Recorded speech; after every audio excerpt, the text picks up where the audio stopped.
एक दिन एक व्यक्ति बुद्ध के पास आया और गुस्से में बोला, तुम झूठे हो, तुम्हारे उपदेश बेकार है।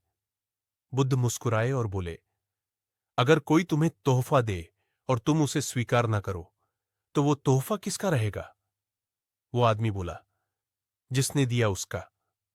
बुद्ध बोले, तो मैं तुम्हारा गुस्सा स्वीकार नहीं करता, इसलिए तुम्हारा गुस्सा तुम्हारे पास ही रहेगा। सीख, कभी किसी के बुरे शब्दों को दिल पर मत लो। जो गुस्सा देता है वो उसी का बोझ होता है, तुम्हारा नहीं। एक दिन भगवान बुद्ध अपने शिष्यों के साथ गांव में प्रवचन दे रहे थे। वहां एक गरीब ब्राह्मण आया और बोला, भगवान, मेरे पास कुछ नहीं है। किस्मत हमेशा मेरे खिलाफ रहती है। मैं जो भी करता हूं असफल हो जाता हूं। आखिर क्यों? बुद्ध मुस्कुराए और बोले, तुम्हारे हाथ में क्या है? ब्राह्मण बोला, कुछ नहीं, खाली है। बुद्ध ने कहा, यही तुम्हारी सबसे बड़ी गलती है।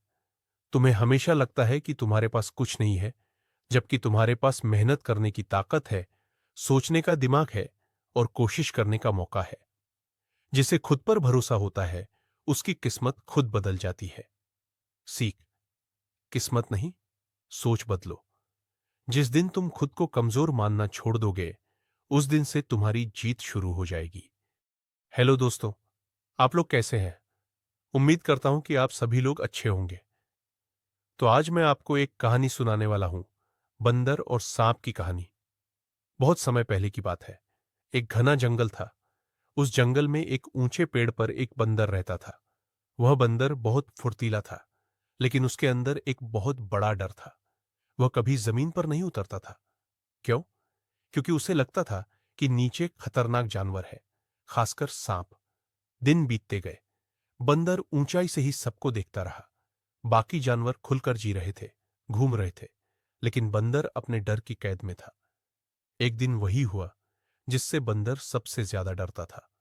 पेड़ के नीचे सच में एक बड़ा सांप आकर बैठ गया। बंदर डर से कांपने लगा। उसने सोचा, अगर मैं नीचे गया तो ये सांप मुझे जरूर मार देगा। और वह कई दिनों तक भूखा ही रहा। लेकिन धीरे धीरे उसने महसूस किया कि सांप तो किसी को नुकसान नहीं पहुंचा रहा। वह बस अपनी ही दुनिया में था।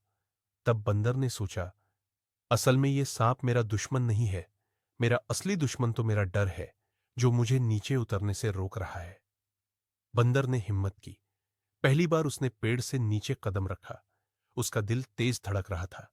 लेकिन जैसे ही उसने जमीन पर फल तोड़े और पानी पिया, उसे एहसास हुआ कि डर तो सिर्फ उसके मन में था। सांप ने उसे देखा भी नहीं और अपनी राह चला गया। उस दिन बंदर को एक बड़ी सीख मिली। असली कैद बाहर की नहीं होती। असली कैद तो हमारे अंदर होती है। डर हमें रोकता है, छोटा बनाता है, और जैसे ही हम डर को तोड़ देते हैं, जिंदगी बड़ी और खूबसूरत बन जाती है। उस दिन के बाद बंदर कभी डरपोक नहीं रहा।